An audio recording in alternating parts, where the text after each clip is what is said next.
രാജ്യത്തെ ഒന്നടങ്കം ഞെട്ടിച്ച ആർജിക്കർ ആശുപത്രിയിലെ ബലാത്സംഗ കൊലപാതക കേസിൽ ഇപ്പോൾ വിധി ഉടൻ ഉണ്ടാകുമെന്നാണ് നമുക്ക് മനസ്സിലാക്കാൻ സാധിക്കുന്നത്. ഈ കേസിൽ പ്രതിയായ സഞ്ജയ് റോയിയെ കോടതിയിൽ എത്തിച്ചിട്ട് കഴിഞ്ഞിട്ടുണ്ട്. കനത്ത സുരക്ഷയിലാണ് കോടതിയിൽ എത്തിച്ചത്.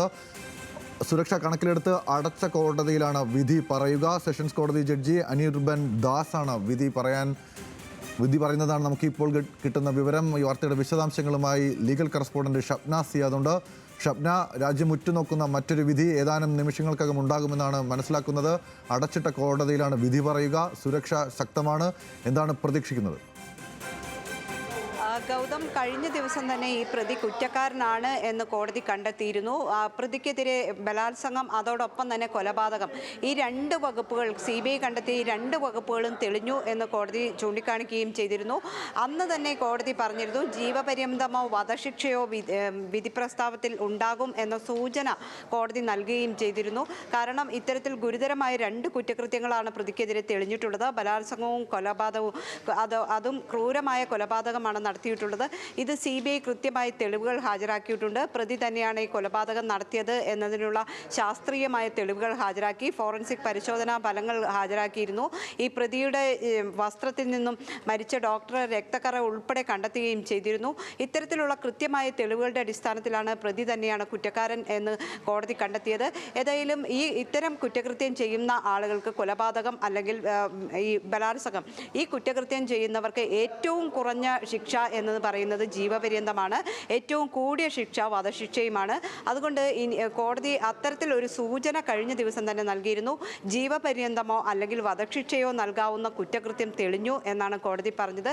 ഒരു പക്ഷേ വധശിക്ഷ നൽകണം എന്ന പ്രോസിക്യൂഷന്റെ ആവശ്യം അനുവദിക്കുമോ എന്ന കാര്യത്തിൽ നമുക്ക് അല്പസമയത്തിനകം തന്നെ അതിൻ്റെ വിശദാംശങ്ങൾ അറിയാൻ സാധിക്കും. ഇപ്പോൾ പ്രതിയെ ഏതായാലും കോടതിയിൽ ഹാജരാക്കി കഴിഞ്ഞിരിക്കുന്നു. കൊൽക്കത്ത സിൽദ കോടതിയിലാണ് ഹാജരാക്കിയിട്ടുള്ളത്. കനത്ത സുരക്ഷയോടെയാണ് പ്രതിയെ എത്തിച്ചത്. 500-ലധികം പോലീസുകാരെയാണ് ഈ പ്രദേശത്ത് വിന്യസിച്ചിട്ടുള്ളത്.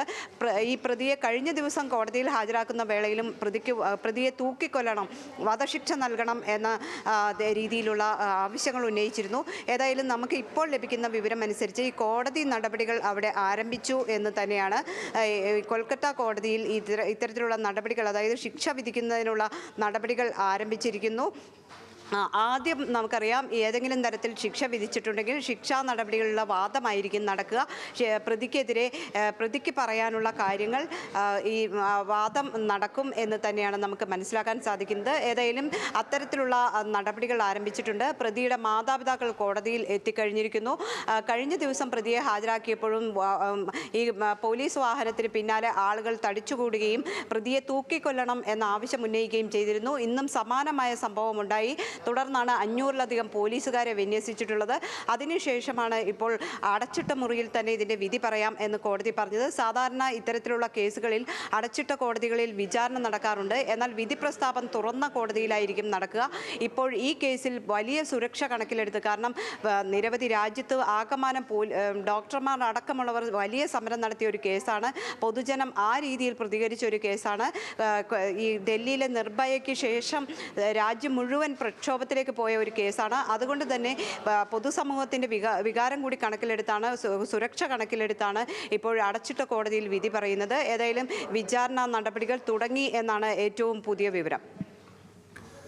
ഷബ്ന, നമ്മൾ സൂചിപ്പിച്ച പോലെ തന്നെ ഒരുപക്ഷെ രാജ്യത്ത് വലിയ തരത്തിലുള്ള പ്രതിഷേധങ്ങൾക്ക് വഴിവെച്ചു. ഒപ്പം തന്നെ സർക്കാരുകൾക്കെതിരെ വലിയ തരത്തിലുള്ള ആക്ഷേപമുണ്ടായിരുന്നു.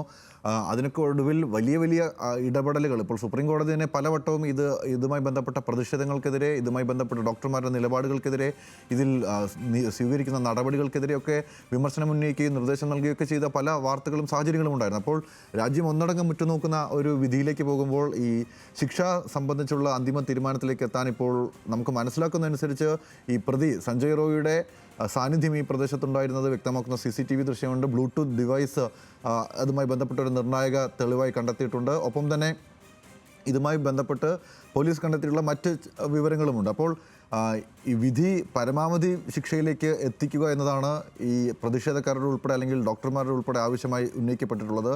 അപ്പോൾ അതിനുള്ള സാധ്യത എത്രത്തോളം ഉണ്ടാകും? തീർച്ചയായും ഗൗതം, ഈ രീതിയിൽ തന്നെ വലിയ ശിക്ഷ തന്നെ നൽകണം എന്ന് പ്രോസിക്യൂഷനും അതോടൊപ്പം തന്നെ ഈ ഇരയായ ഡോക്ടർ മാതാപിതാക്കളും ആവശ്യപ്പെടുന്ന, പൊതുജനം ആവശ്യപ്പെടുന്ന, രാജ്യം മുഴുവൻ ആവശ്യപ്പെടുന്ന ഒരു കേസ് കൂടിയാണ്.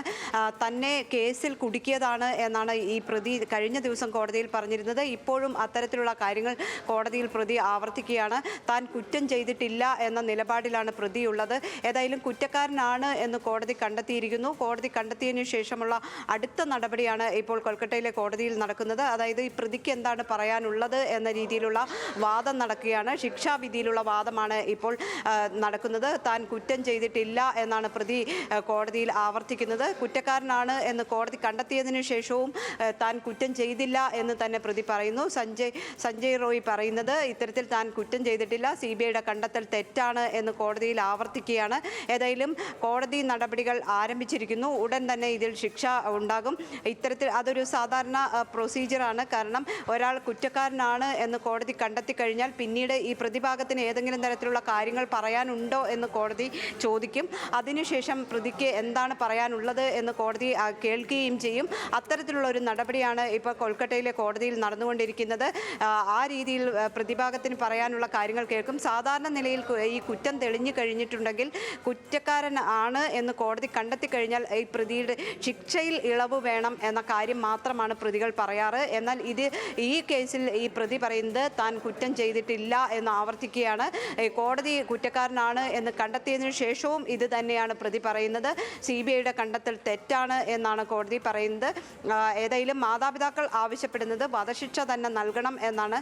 മറ്റൊന്ന്, പ്രോസിക്യൂഷനും ഇതേ നിലപാട് തന്നെ സ്വീകരിച്ചു. അപൂർവങ്ങളിൽ അപൂർവമായ കേസായി പരിഗണിച്ച് വധശിക്ഷ തന്നെ നൽകണം. കാരണം ഒരു ഡോക്ടറെ ജോലി സ്ഥലത്ത്, ഒരു ജൂനിയർ ഡോക്ടറെ ജോലി സ്ഥലത്ത് അവർ ഡ്യൂട്ടിയിലിരിക്കെ ഇത്തരത്തിൽ ദാരുണമായി കൊലപ്പെടുത്തിയ കേസാണ്. ഈ കുറ്റകൃത്യത്തിൽ ഈ ഡോക്ടറുടെ ശരീരത്തിലുണ്ടായ മുറിവുകൾ ഇതെല്ലാം തന്നെ കൊലപാതകത്തിന് മുൻപാണ് സംഭവിച്ചത്. അതിക്രൂരമായിട്ടാണ് ഈ ഡോക്ടറെ കൊലപ്പെടുത്തിയത്. അതോടൊപ്പം തന്നെ കൃത്യമായ തെളിവുകൾ ഈ പ്രതിക്കെതിരെ ലഭിച്ചിരിക്കുന്നു. ബ്ലൂടൂത്ത്, ഗൗതം നേരത്തെ സൂചിപ്പിച്ചതുപോലെ ബ്ലൂടൂത്ത് അടക്കമുള്ള കാര്യങ്ങൾ, അത്തരത്തിൽ ബ്ലൂടൂത്ത് ഡിവൈസുമായി ബന്ധപ്പെട്ട് കണക്ട് ചെയ്താണ് ഇതിൽ അന്വേഷണം നടത്തിയത്.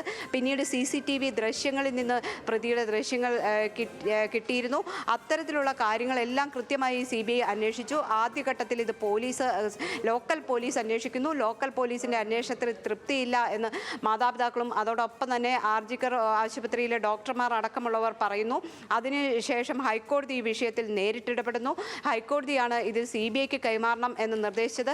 ഇതിൽ നമുക്കറിയാം മറ്റ് രണ്ട് പ്രതികൾ കൂടി ഈ CBI അന്വേഷിച്ചപ്പോൾ 2 പേരെ കൂടി പ്രതിസ്ഥാനത്ത് എത്തിച്ചിരുന്നു. കാരണം ഒന്ന്, ഈ ആശുപത്രിയിലെ പ്രിൻസിപ്പൾ, ഈ ആർജിക്കർ മെഡിക്കൽ കോളേജിലെ പ്രിൻസിപ്പളായിരുന്നു. ഈ പ്രിൻസിപ്പളിനെതിരെ ചുമത്തിയ കുറ്റം ഈ കുറ്റകൃത്യം മറച്ചു വെച്ചു, അല്ലെങ്കിൽ ഇത് റിപ്പോർട്ട് ചെയ്യാൻ വൈകിപ്പിച്ചു എന്നതായിരുന്നു.